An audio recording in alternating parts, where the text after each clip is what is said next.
It's time for the Splash Live from Civic Center TV, featuring stories from and about people like you in the greater West Bloomfield area. Simulcast on cable, 89.3 Lakes FM, social media, and the web. Now live from Green Media Center on Walnut Lake Road, it's the Splash Live. Live, local, social. It's the Splash Live on Civic Center TV and 89.3 Lakes FM. I'm your host, Jake Sheff, going over all of the biggest news from right here in Greater West Bloomfield. It was Bring Your Child to Work Day in West Bloomfield Township yesterday, and all of West Bloomfield officials brought their little kiddos out to take a peek behind the curtain and see what goes on in our little community and how cool their parents' job really is. I stopped by to gather some clips and quotes from some of the township officials and some of the kids to hear what they're all taking away from this eventful day. It's been a lot of fun. The kiddos get to see what we do in the day-to-day stuff. We went and saw the police department. They showed us a lot of things that they do, and went to the library, went to the Parks and Recs building. They pulled out a snake and what was the other thing, a millipede? And the kiddos got to see all that. Went to the library, they did a craft. They were really excited to see the gun range in the police department. But yeah, it's been a lot of fun so far. Oh, it's a blast. She gets to see everything that we do and all the people that we get to deal with as well. From police, library to Parks and Rec, town hall as well. It's very exciting. Shows her what opportunities that she could possibly have in the future. But yeah, work a regular day is fun, but just to see them enjoy what we do is awesome. Good way to give back. What have been some of the coolest things you've seen today for Take Your Kid to Work Day? I'm pretty sure it was going to the police station because I liked it there because, I want to be a police when I grow up. So seeing, all the tools and all the, different types of vehicles that they use really, inspire me to go there more when I grow up. When I get to come here, I feel, appreciated, and I feel like I get a lot of attention, and I just don't feel like I'm alone, and I make a lot of new friends. What do you think are some of the most important things that kids can take away from this experience and just seeing their parents' job firsthand? Well, I think they can understand what the parents do to keep a roof over their head, and parents, they can see their parents have fun at work as well and interact with people they know. So I think it's good for them to get a whole view of what their parents do. How important are events like these for West Bloomfield Township and townships similar to this?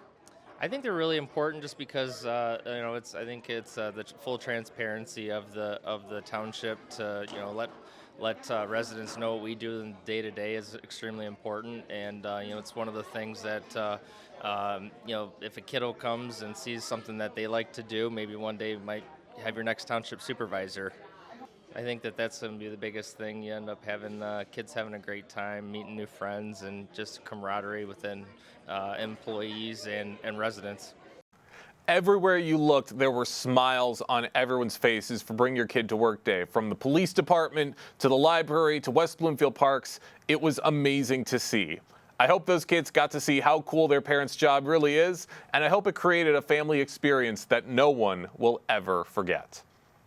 With summer quickly approaching, it means that it's almost time for one of the biggest annual events in all of Greater West Bloomfield, and that's the Oakland County Boat Club Fireworks Show. The Oakland County Boat Club has brought fireworks and festivities for the past 80 years, and this year's celebration will be taking place on Thursday, July 3rd at dusk.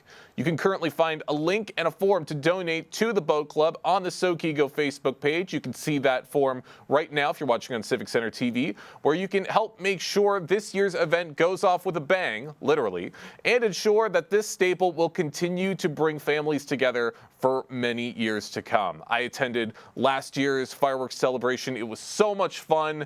Glad to see everybody out there enjoying the summer air and enjoying the fireworks show. Can't wait to see what it's going to bring this year as well. It's time to celebrate May's Laker of the Month. Congratulations to Leah Trozen, a GSRP teacher at West Bloomfield Preschool Academy. Nominated by Iris James, Leah embodies the district's values of compassion, collaboration, and care. She's known for building strong emotional connections with students, offering support and encouragement even beyond her own classroom, whether she's helping a child through a tough moment or lending a hand to somebody else. Here's a clip from the recent school board meeting of Dr. Nelson Hirsch highlighting Leah's incredible work. Known for her warmth and proactive approach, she builds strong emotional connections with students, offering encouragement, support, and guidance regardless of whether they are in her class.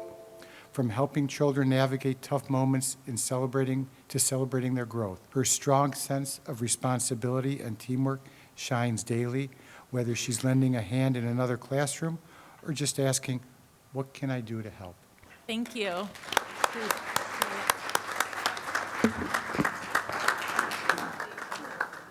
Leah's dedication to both students and staff makes her a standout in the West Bloomfield community. Big congratulations to Leah, and thank you for everything that you do. Recently, families flowed into Marshbank Park for the first Kids Commotion concert of the season, complete with live music, superhero appearances, and endless family fun. I was there to capture the buzz as our community kicked off summer with entertainment, inflatables, and very special guests. This was actually a surprise. We had just come to play on the playground and walk around the park and the water, and this was here, so it was an amazing surprise. It's awesome. Yeah, my 4-year-old is very happy. He's having a lot of fun. It was a really nice day. I have an almost 2.5-year-old, so she's got lots of energy, and this is a great way to just burn it off before bedtime. Oh, I think it's great. I think all parents know the before bedtime energy rush, and I think this is awesome. Then they go home, they crash, they get to have fun. You have fun while you're here with your kids. I love it. What do you think about the music that's performed here? Oh, I think it's great. They were all her favorite songs. All songs that we know, all songs that we dance to at home and play while we're playing and stuff, so she loved it.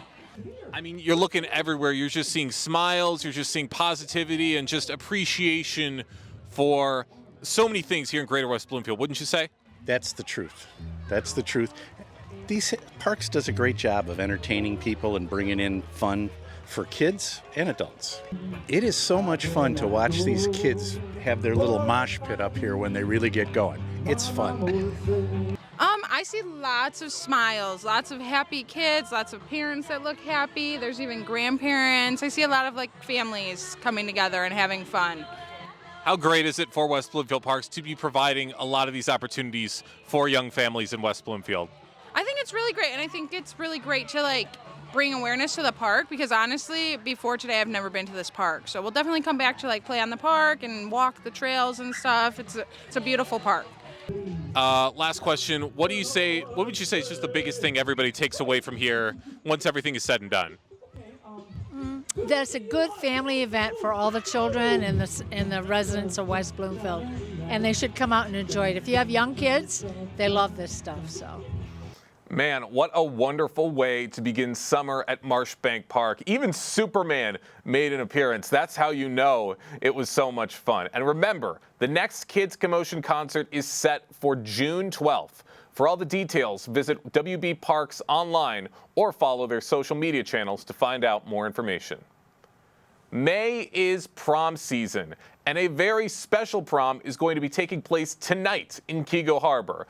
But probably not for who you're thinking of, because this senior prom that's taking place is exactly that, for seniors. Magnolia by the Lakes in Keego Harbor is holding a very special senior prom tonight for all of their residents to enjoy.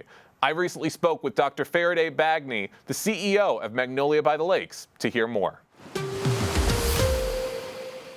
Dr. Faraday Bagney, the CEO of Magnolia by the Lakes. Dr. Bagney, good morning. Thank you so much for joining us.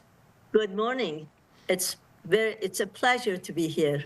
It's a pleasure to be talking with you. Really interested to hear about this event that's coming up. I first found out about this senior prom when I was at Magnolia by the Lakes for your Easter celebration. What inspired the idea of organizing a senior prom for the residents at Magnolia by the Lakes? Well, Magnolia by the Lakes, as you know, is a senior resort, and the month of May is the month that most students, college students, celebrate the prom, as well as there are weddings, graduations. It's a happy month of the year. And we decided that we also would do something for our residents so that in the autumn of their lives, they can have the best season of their life.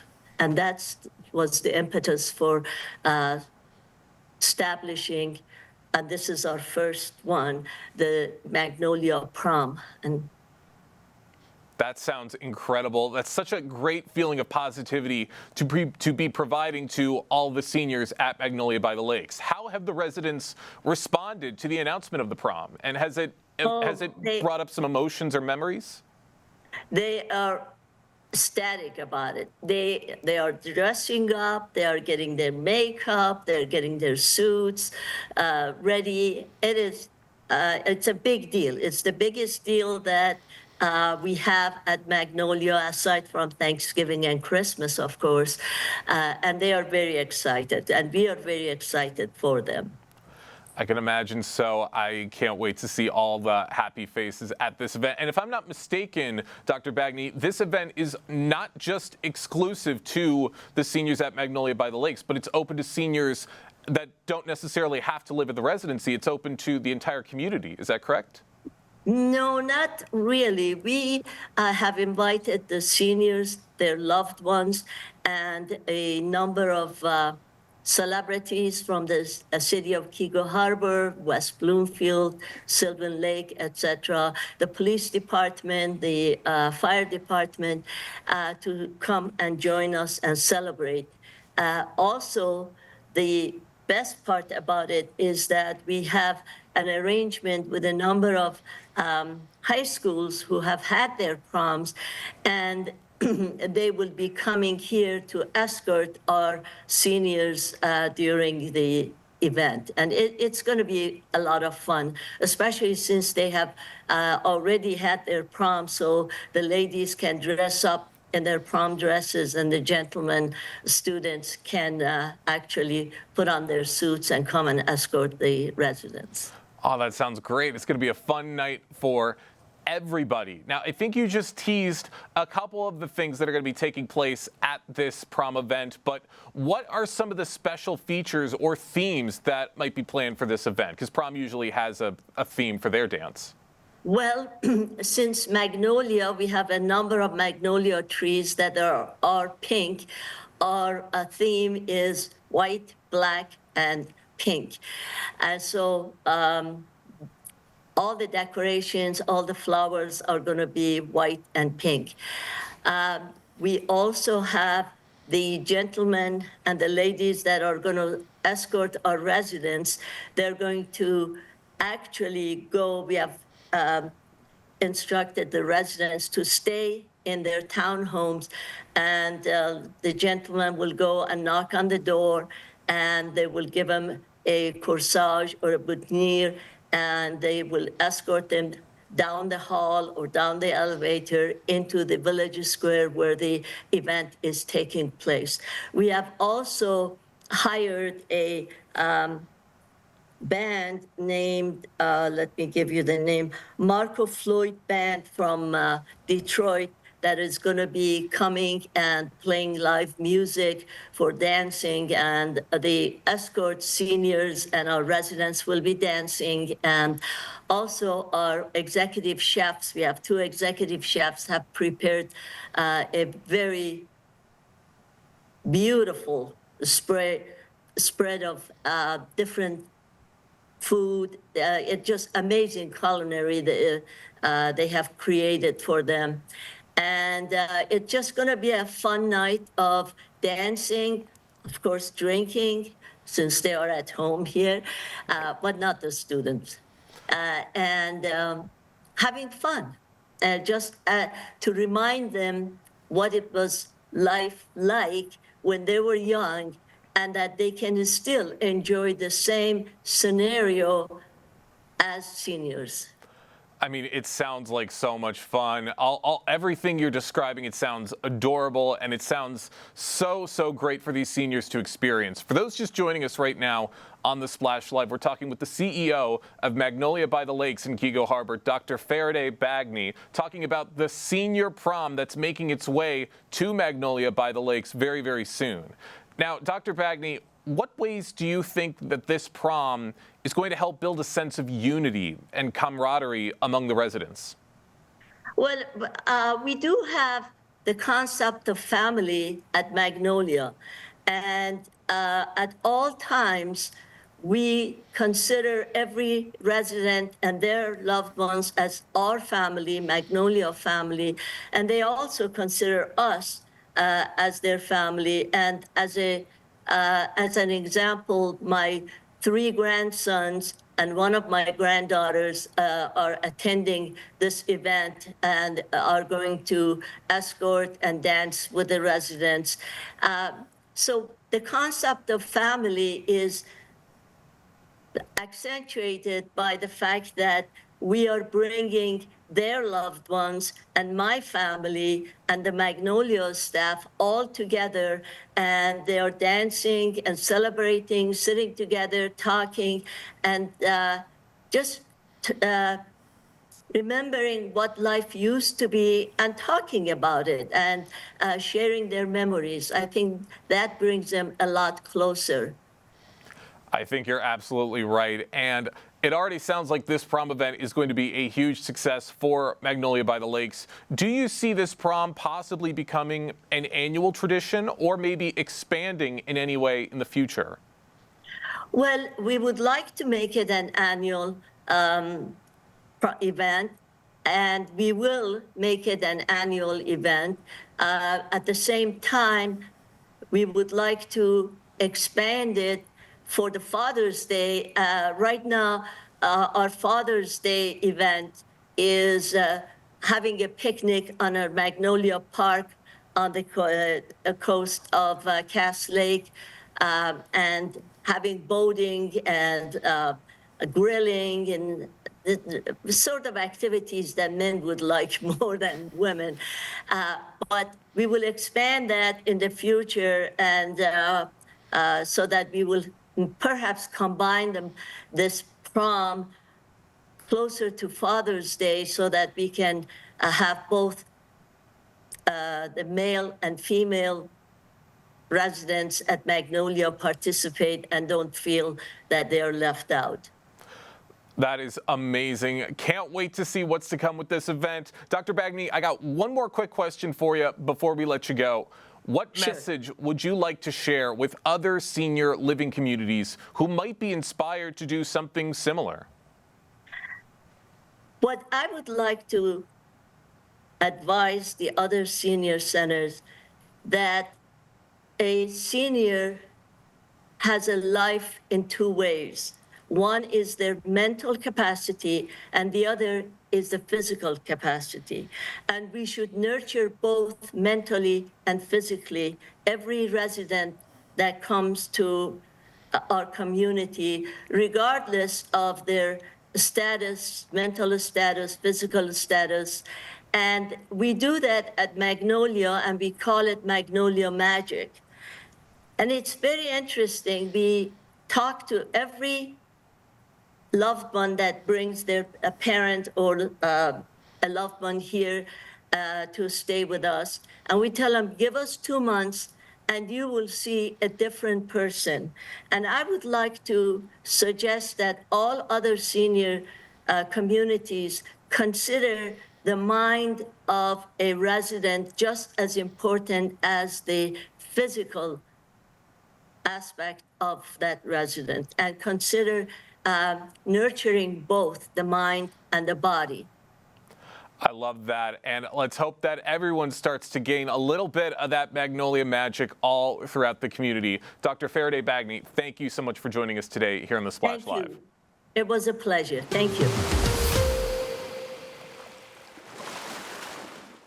I mean, who says only the high schoolers get to experience prom magic? It's going to be so much fun at Magnolia by the Lakes tonight for their senior prom event. I'm going to be there capturing all of the magic and all of the Magnolia magic, as Dr. Bagney said, and I will be showing this on the program tomorrow so you can see all the fun the seniors had for their senior prom.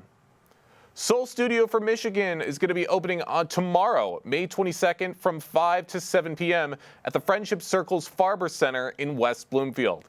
The exhibit showcases art by individuals with special needs, highlighting their creative interpretations of Michigan's beauty, landmarks, and culture. I recently spoke with Community Partnership Coordinator with the Friendship Circle, Caitlin Cartwright, and one of the featured artists for the show, Carly Suris, to hear more. Community Partnership Coordinator with the Friendship Circle, Caitlin Cartwright, and one of the featured artists for the show, Carly Suris. Thank you both so much for joining us today. Hi, thanks for having us. Happy to have you with us and really, really excited to be hearing about this great exhibit coming to West Bloomfield. Caitlin, I'm going to start with you. What makes the West Bloomfield community such a powerful setting for hosting an inclusive art exhibit like Soul Studio for Michigan? The West Bloomfield community is just such a supportive place. It's wonderful.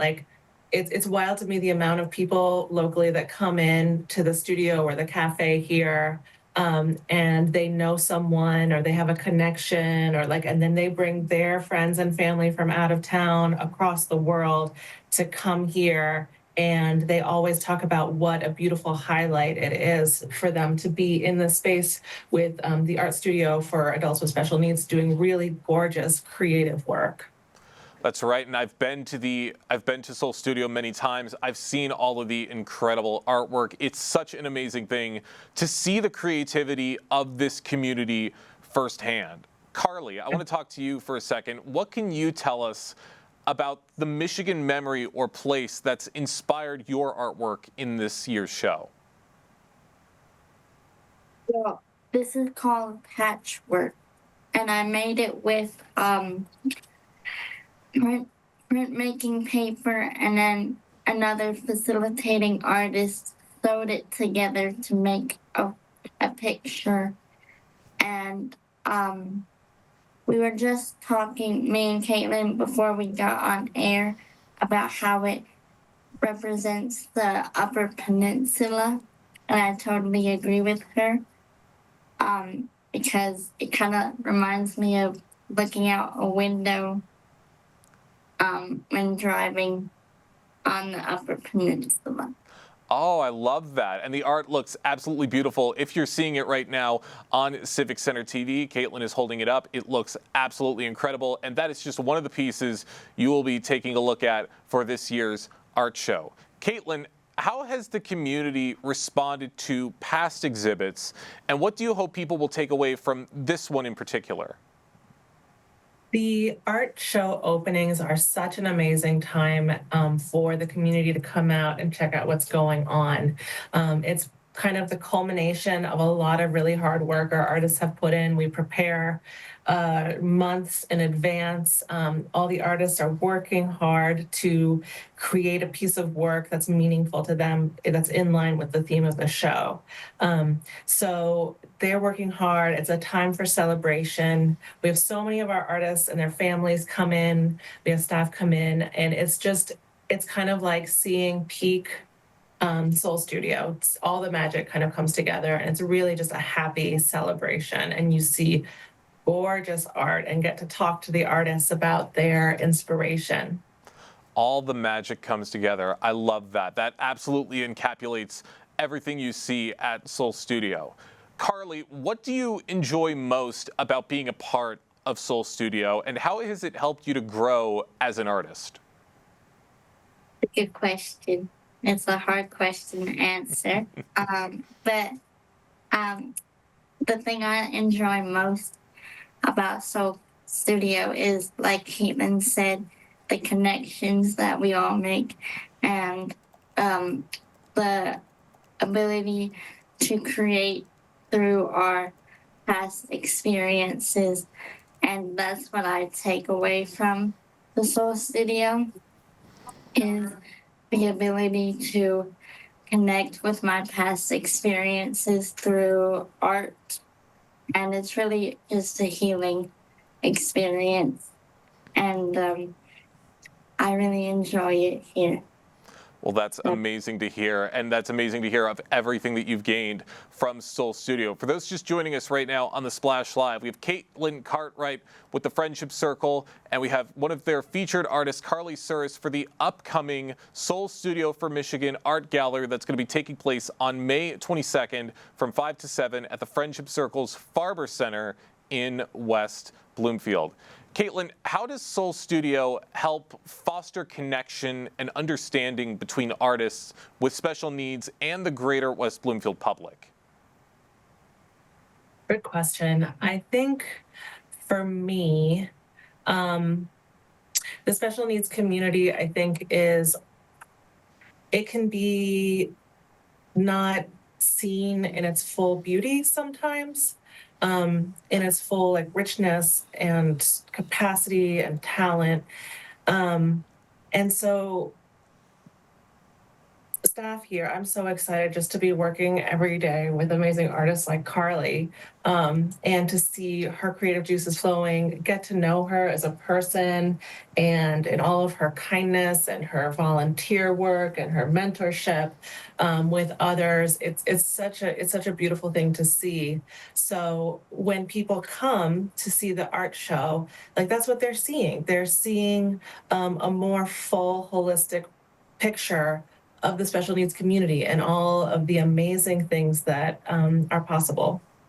Awesome. That's great to hear. Carly, if someone sees your art at the show, what do you hope they feel or think about Michigan through your eyes? I hope they feel like a sense of home and a sense of like peace that I've put into this work, because Michigan is just a great place to live. And I feel like, especially with the winters and with the weather conditions, sometimes people tend to have a negative feeling about Michigan. And I hope they see how beautiful this state can be when they look at my artwork. That's absolutely right. There is so much beauty in this amazing state, and it's amazing that you, Carly, and many other artists are helping to capture that beauty. One more quick question before we wrap things up. Caitlin, what role do local partnerships play in making events like this possible, and how can West Bloomfield residents or businesses get involved? We would love, the more the merrier. I'm a big believer in partnerships, just kind of helping spread the word. If you're a business that is looking to make your walls a little bit more beautiful and energized, it's a great way to come get an original piece of art for your space. And it tells a story. So it's really like art that tells a story, art with a message. We love to partner with people in that capacity of sharing art, doing pop-up gallery events, creating gifts for the people in your networks. We can, I always say with Soul Studio, if we can dream it, we can make it happen. So these partnerships are super important because they provide funding for our artists. All artists get a 50% commission of every original artwork that's sold. And it's huge for our artists to have their work be appreciated and looked at and purchased by people in the community. And it's just really a win-win. That's absolutely right, and it's great to continue to have exhibits like this to showcase all of the creativity throughout Greater West Bloomfield. Caitlin, Carly, thank you both so much for joining us today here on the Splash Live. Thank you so much. Another great showcase of artists that's going to be taking place right here in West Bloomfield. Can't wait to see what everybody has out on display in capturing Michigan's true beauty. Recent talks about fluoride in public drinking water have been gaining traction. Utah is set to become the first U.S. state to ban fluoride in public drinking water, despite overwhelming support for fluoridation from dental and public health organizations. I recently spoke with Dr. Warren and Dr. Amira Mae Woodruff, co-owners of the Caring Smiles Family Dentistry, to hear their thoughts on the matter. Dr. Warren Woodruff and Dr. Amira Mae Woodruff, co-owners of Caring Smiles Family Dentistry. Good to have both of you with us today. Hi, nice to see you. Nice to see you both again. Glad to be getting into this conversation. It's a very important conversation. In light of Utah's decision to ban fluoride in drinking water, how do you plan to educate patients and families in West Bloomfield about fluoride's benefits and safety? Yes, well, I'm really glad you guys are bringing this topic to light. It's really important, especially hits home for us. But I think it's important to realize that fluoride in water benefits everyone, anyone who ingests it. But my favorite part about it is that it benefits children, and especially babies that aren't even born yet. That's because fluoride in water helps to protect teeth that are forming that haven't even come into the mouth yet. So even in utero, a mother drinking water that's been fluoridated is helping the teeth to come in stronger so they can be more resistant to cavities. That's my favorite part about the benefits. In terms of safety, fluoride is not toxic, and it's actually naturally occurring in water. It's just in the United States, it's at a much lower level than what's beneficial. So we raise it a little bit so that it can be beneficial for everybody. And just so people know, it's raised to 0.7 parts per million, which means that if you had 1 million ounces of water, there's less than 1 ounce that is fluoride. All right, very interesting information that everybody can take with them. Warren, I want to throw a question to you. How do you address the dental care needs of patients who may not have regular access to fluoride or preventative treatments, especially those from underserved areas? Yeah, I believe that access shouldn't determine the health outcomes of patients. If someone is not able to afford to go to their dentist or different reasons why they may not be able to make that visit, there's really a lot of things that they can be doing at home. So we're stressing the importance of making sure people are brushing and flossing correctly, using mouth rinse correctly. But with a lot of those products, we want to make sure that there's fluoride in those products as well. So there's a lot of different mouth rinses. One in particular is called ACT mouth rinse that has fluoride in it. So we really stress the importance of using those products at home. And then when patients do come into the office, we can talk to them about very affordable treatments that we can offer, such as fluoride treatment in office, or sealants, or personalized plans for what they can do at home from different products that they can use that can really make a big difference in the outcome of their oral health. Awesome, I love that. You're doing so much to educate the general public on these topics, which are very, very important. Here's a question for both of you. With fluoride becoming a political topic, how can local dental practices like Caring Smiles Family Dentistry combat misinformation and promote science-based care in the community? Amira, we'll start with you. Yes, well, I really think it's unfortunate that it's become so polarizing. And I do think, like what you said, it's because of misinformation. I think it's important that we want to make it clear that we have patients who have all different beliefs. We accept all different beliefs, and there's no judgment on if somebody does not want fluoride for themselves. Right. It's only our job to make sure that we are giving the information that would be best for them, and if they would like to move forward, providing the best care possible. But we do realize it has become so polarizing. It's just so unfortunate because it's such an inexpensive way in the grand scheme of things to affect so many people, especially the, like you mentioned, the underserved, vulnerable populations, the children. And so to take that away is unfathomable. Yeah, and another thing too, we focus on trust and transparency at our office. So all the decisions we make are always science-based. And one thing that a lot of people may not know is that Grand Rapids was actually the first city in the world to implement fluoride in their drinking water. So the state of Michigan has been a pioneer This was back in 1945. So the state of Michigan has been a pioneer in promoting oral health and finding the benefits of it as well. So it's our job to continue to promote that science that is dated back, so many decades, almost a half a century ago, that shows the importance of fluoride and how it can prevent cavities and future issues that people may have that don't have fluoride in their water as well. For those just joining us right now on the Splash Live, we have Dr. Warren Woodruff and Dr. Amira Woodruff from Caring Smiles Family Dentistry here talking about the importance of fluoride in response to recent discussions to possibly ban it from drinking water. Amira, the next question's for you. What role do you think schools and youth programs in Greater West Bloomfield can play in reinforcing the importance of dental hygiene, especially if fluoride access becomes limited in the future? Yes, that's a great question. There are a number of programs and also businesses that actually go into schools. And so it will be a dental provider, whether it's a dentist or a dental hygienist, who actually does exams. They'll take a look at all the children's teeth. They may provide some quick, easy treatments, whether that's sealants or whether it's applying fluoride. But a lot of times that is the first chance a child has a dental provider to be able to see that there could be something going wrong. And dental caries is the #1 disease in children, and not everybody has access to care. So there's kids at school with dental infections, and some of them can become severe, and it can affect their daily lives and their overall health as well. So we'll see with these programs. Sometimes we'll get patients coming to our office that will have a little form where it says down that somebody saw them on this date, what they found, and that what treatment that they recommend they need treatment. So then we'll do an exam, take x-rays, and then take care of that person. So I think without a lot of those programs, there may be many children who find out too late that there's an issue going on.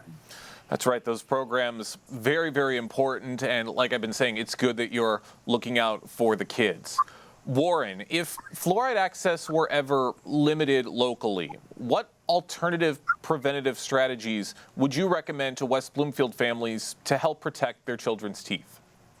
Yeah, I mean, a simple message of brushing daily and flossing is something that can go a long way in people at home and in their communities. So that's something that we would really have to make sure that we're stressing the importance of that even more frequently and to families if fluoride were to be limited. I think we love to support any community efforts as possible. We always are going into speaking to the different schools and different community events. And I think just dentists getting together collectively to make sure that everyone in our community understands the importance of their oral health, importance of taking care of their teeth, minimizing candy and other foods and things that can cause cavities is going to just be even more important for us all to have that discussion if fluoride were to be limited. That's right. All those important practices to keep in mind that we've been hearing for a very long time, all important to remember for the future. I want to thank both of you for coming by and having this conversation with us. One more quick question before we let you go. Do you see yourself or your practice taking on a broader public health role in the community, perhaps working with local officials or school boards when it comes to oral health policy and advocacy? Well, I actually do think that'd be wonderful to do in the future. Right now, with such a busy practice and an even busier toddler, we have not been involved in actual policy and advocacy outside of what Dr. Warren already mentioned, us going and speaking at schools. We also speak at different events. We'll have a table, and it's more than just passing out our business cards. Every single event we do, we have people coming up who haven't been to the dentist in a long time, or they just have had a fear and they have questions, specific questions, and we talk it through. And even though it might be just small impacts on each individual person instead of a grander scheme of the whole community, we feel that every interaction makes a big difference. Warren, same question. Yeah, and to piggyback off of what Dr. May said, I think it's also important to find ways to educate the community for people that aren't even our patients. And one thing that we do on our social media is we we try to make different posts about different dental education tips and things that people can be doing at home. We have a blog on our website as well. So we're always constantly updating that and giving the most up-to-date recommendations of products to use. On our website, we even have a favorite dental products page we share with the community as well. So all those different things that we want to try to be able to reach as many people as possible, even if they're not our patients or they're not able to come to our office, just continuing that line of open communication. And our doors are always open. So if anybody wants to ever come to our office and meet with us or talk to us, or there are community events that are looking to have people participate or have us speak at, we're always open to that as well. Well, it's amazing everything you guys are doing, and I hope that this conversation helps to educate people even further. Amira, Warren, thank you both so much for joining us here on The Splash Live. Thank you so much. Have a wonderful day. A very important conversation, and we thank Amira and Warren for taking the time to speak with me and all of us here at Civic Center TV about this very important matter that's plaguing people all across the United States. We're going to be taking a quick break and get into some more stories tackling things all around Greater West Bloomfield right after this. Live, local, social. It's The Splash Live on Civic Center TV and 89.3 Lakes FM.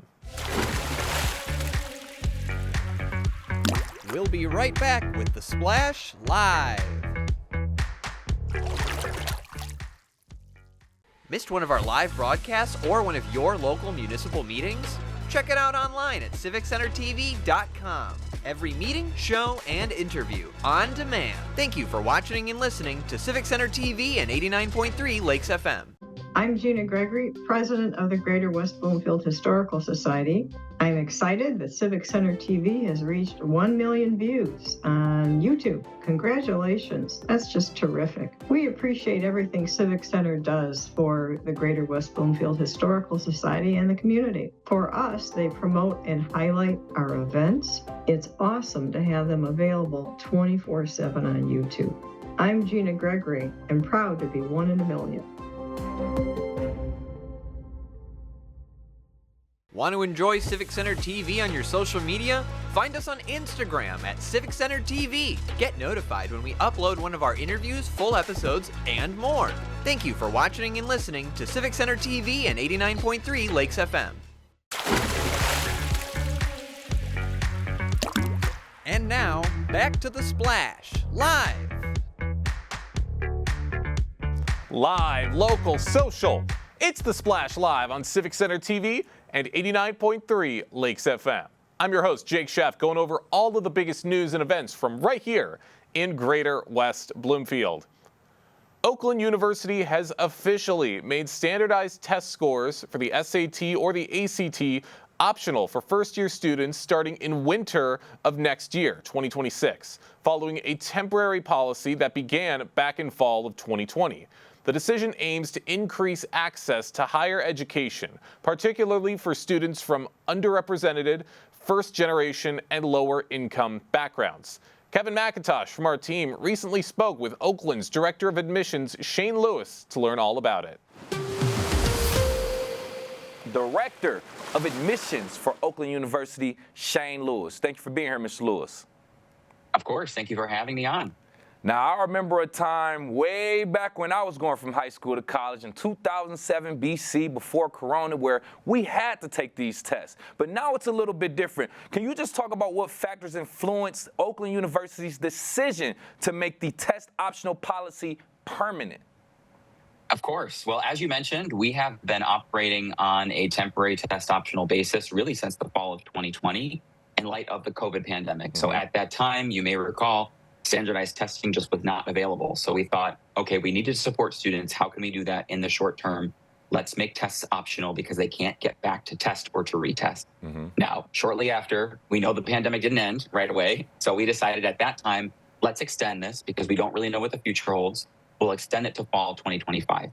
So for the last couple of years, as we've been approaching fall of 25, which as you know, comes in just a few months, we've been really taking a look at this policy and look at the impact of making this potential change permanent in order to really align with what we're seeing with some of the national and the regional trends in college admission. Okay, interesting. And I would love to explore that. But are there any specific benefits that you're seeing it has for future students? Of course. We find that for students, there's a lot of anxiety in general with the college application and admission process.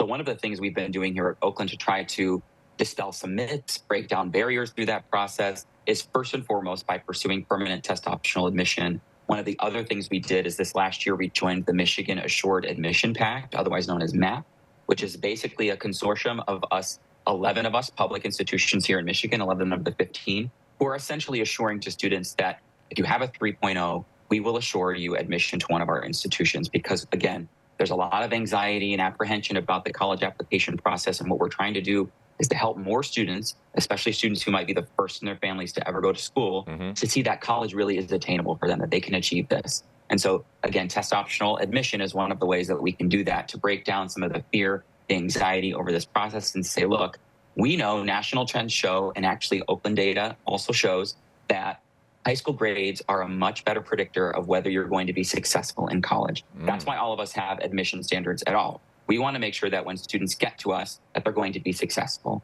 Well, grades are really going to tell us much more about a student's ability to be successful than a standardized test.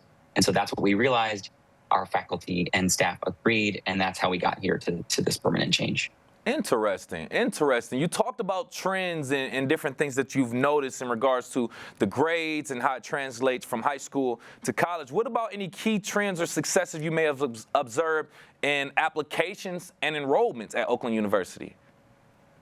Well, for us, we have seen applications continue to grow since the pandemic. We did see a decline in first year and transfer students in 2020 and 2021 during that time. But we've seen some great growth in 22, 23, and 24. Nice. So for the last 3 years, we've been seeing growth in new undergraduate enrollment at Oakland, which is a really positive sign.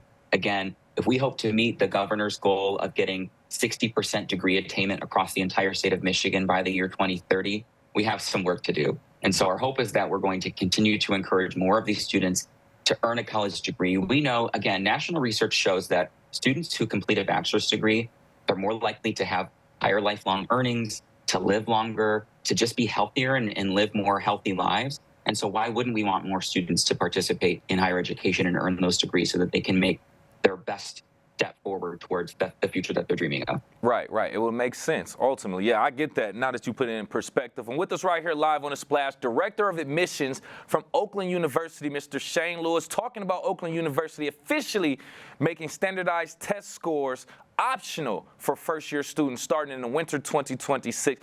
Don't want to hold you up too much longer. Just a few more questions for you real quick. How do you feel like this change aligns with Oakland University's broader mission of diversity, equity, and inclusion in higher education? Absolutely. So some of the additional national trends we've seen just in regards to standardized testing in general is that a lot of times the tests can be construed as being biased. They support students who are able to afford test prep or to be able to retake those tests many times in order to get the score that they want. And we know that students, again, first-generation college students from lower socioeconomic backgrounds, they just don't have access to tools like that. And so they, on the whole, just aren't going to perform as well on the tests. They're not made for them. And so by eliminating this barrier, again, what we're trying to do is focus a bit more on access, making this more accessible to more students who, again, by their high school grades, we show they have the ability to be successful. So why not have faith in them that they can join us on campus, attempt to earn that college degree, and again, work toward that future that they're looking for. I'm a first-generation college student myself. Yeah. I wouldn't be here without my university experience. It completely changed who I am as a person. And so I love that we have the opportunity to give that back in a greater way to the Metro Detroit community and Michigan as a whole. Well said. And just real quick, as the Director of Admissions for Oakland University, do you have any advice you would like to give to high school students in the greater West Bloomfield community who are preparing their applications under the test optional policy? My advice, first and foremost, especially for those students who are maybe just starting those high school careers, is to really make sure that you're focusing on those grades, given that we are now one of 7 of the Michigan public universities that are permanently test optional. And so many of us are going to be looking more deeply into how you're performing in the classroom to see whether or not we want to be able to offer you a spot for admission. So I would say focus on your grades. I also would say get out there and visit as many schools as you can. You have to find what is the best fit for you. And so a lot of that is then making those college taking those college tours, going on campus visits, looking at virtual tours if you're not able to get there physically, just making sure that you're exposing yourself to all the fantastic options we have here in Michigan. Well said, and it means so much more coming from you directly too, sir. And we appreciate your time. Don't want to take up too much more. Like we said, join us right here live on The Splash. Director of Admissions from Oakland University, Mr. Shane Lewis. We appreciate your time and your information, sir.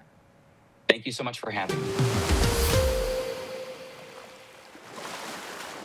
Very important information for everybody to keep in mind as this school year comes to a close, but the next one is right around the corner. Big thank you to Shane Lewis for stopping by and for talking to Kevin and for telling us all of this important information. Some big celebrations and news for one of West Bloomfield's most well-known firefighters. Greg Flynn, Fire Chief of West Bloomfield, has been named the 2025 Fire Chief of the Year by the Michigan Association of Fire Chiefs. This prestigious award recognizes Chief Flynn's outstanding leadership, dedication, and contributions to the fire service. And here to tell us more about the honor is Greg Flynn himself, Fire Chief of West Bloomfield Township. Greg, thank you so much for joining us, and big congratulations on the award. Oh, Jake, well, thank you very much. It's good to be with you here at the Midwest Fire Rescue Expo here in Novi, Michigan. Wow, a lot of big stuff going on behind you. Really interested in getting into this. Chief Flynn, how did you feel when you first learned that you were selected as the 2025 Fire Chief of the Year by the Michigan Association of Fire Chiefs? It's very much a high honor and very humbled to be recognized by your peers across the state in the fire chief position, executive officer positions, received the Chief of the Year award. So I'm thrilled. I was very surprised. I did an excellent job of keeping this well undercover.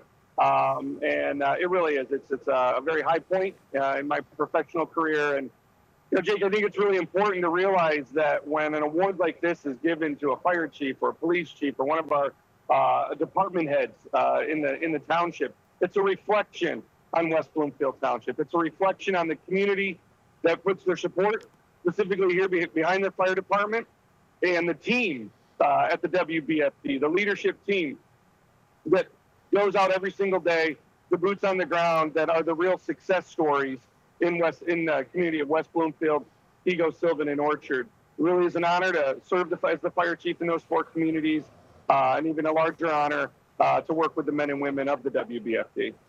You are absolutely right. You just hit the nail on the head. It is a great showcase of everything that the West Bloomfield Township has accomplished, and that's all thanks to your leadership. And you've been recognized for your innovative approach to fire safety. What are some of the key programs or strategies you've implemented that you're most proud of? I think the big thing that we've really worked on over really the last 11 or so years as the fire chief and with the entire team and the chiefs and folks before at the WBFD that have laid the ground, the framework, the foundation. We are today engaging at a level with the community that I really think we haven't seen before. This new initiative of the fire club at the high school and partnering with the school district. Our engagement with civic groups like the Optimist Club and doing the holiday happiness now year after year, and just helping people to recognize that the fire department is bigger than just fire prevention and fire suppression. The scope of work and our integration in the community is vast, and we make an impact. And I think that's what's important, is that we continue to make that impact and that the residents feel that value and the pride that comes with having a WBFD truck in the station or even on their street when in their time of need.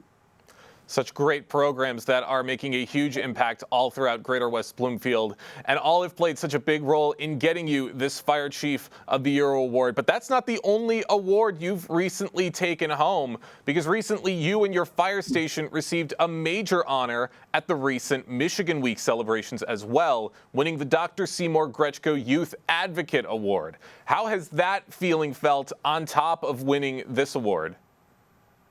It really is, again, a great sense of pride. That award, for those of us that are very familiar with Michigan Week, that is a very, very high honor. And again, the gratitude to the team at the WBFD that every single day is out there making those engagements meaningful.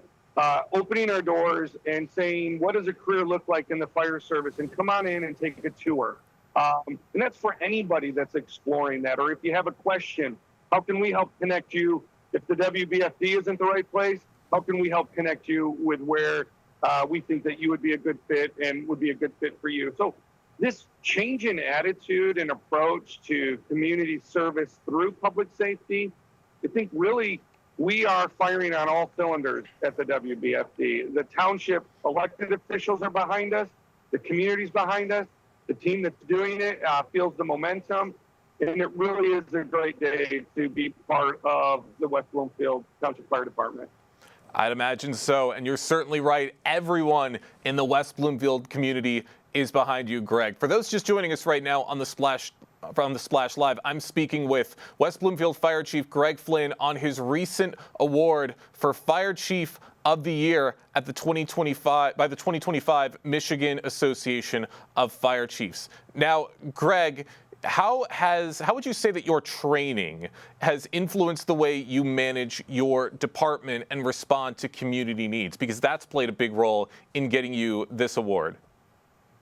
Well, it's a great segue to where I am right now. All day yesterday, there were speakers from across the country that came into the conference center here in Novi.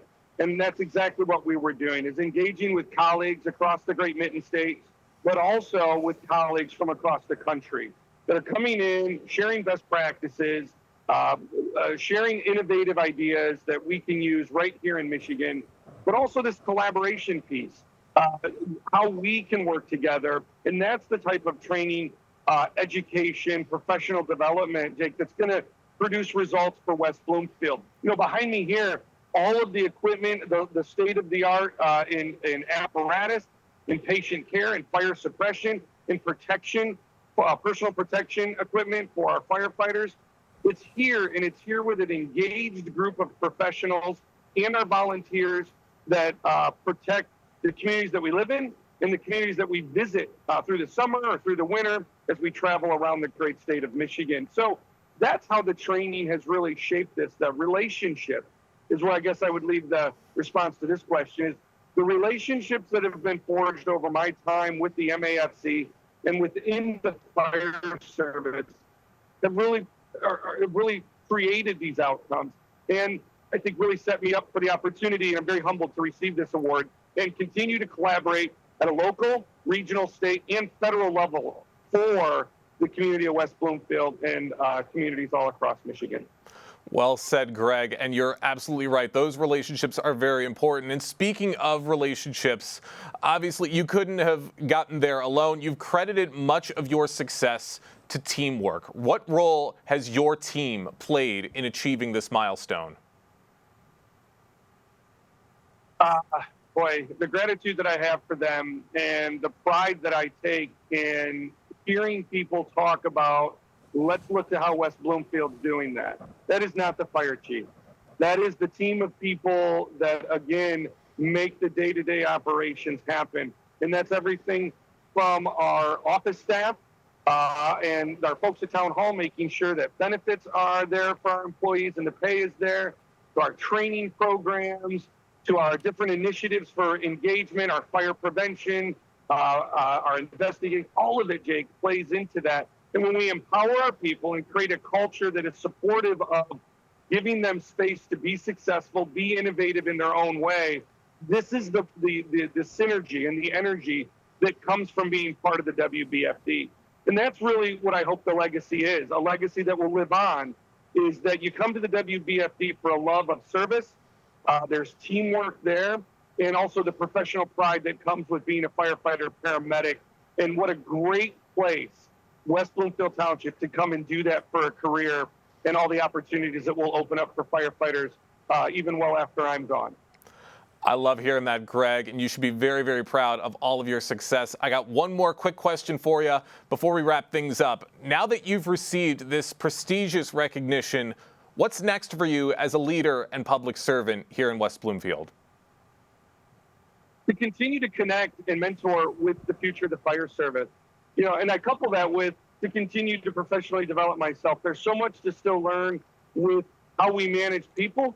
And that's what I do in my role, that kind of leadership, management, participation within the organization, and empowering those individuals that are out actively doing and providing the services that we have in West Bloomfield. And even thinking broader than that, but seeing that kind of professional development and growth within our organization gives me great confidence and assurance that the future of the WBFD is strong because of the people that make up the WBFD today. And the community should take great pride in that, and our elected officials should take pride in that, because it's their support that has set us up for that success.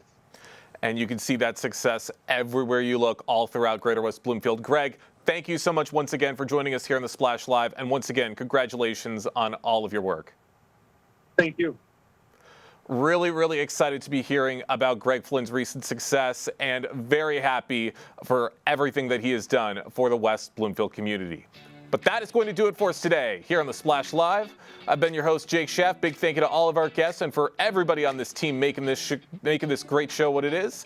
Live, local, social. It's the Splash Live on Civic Center TV and 89.3 Lakes FM.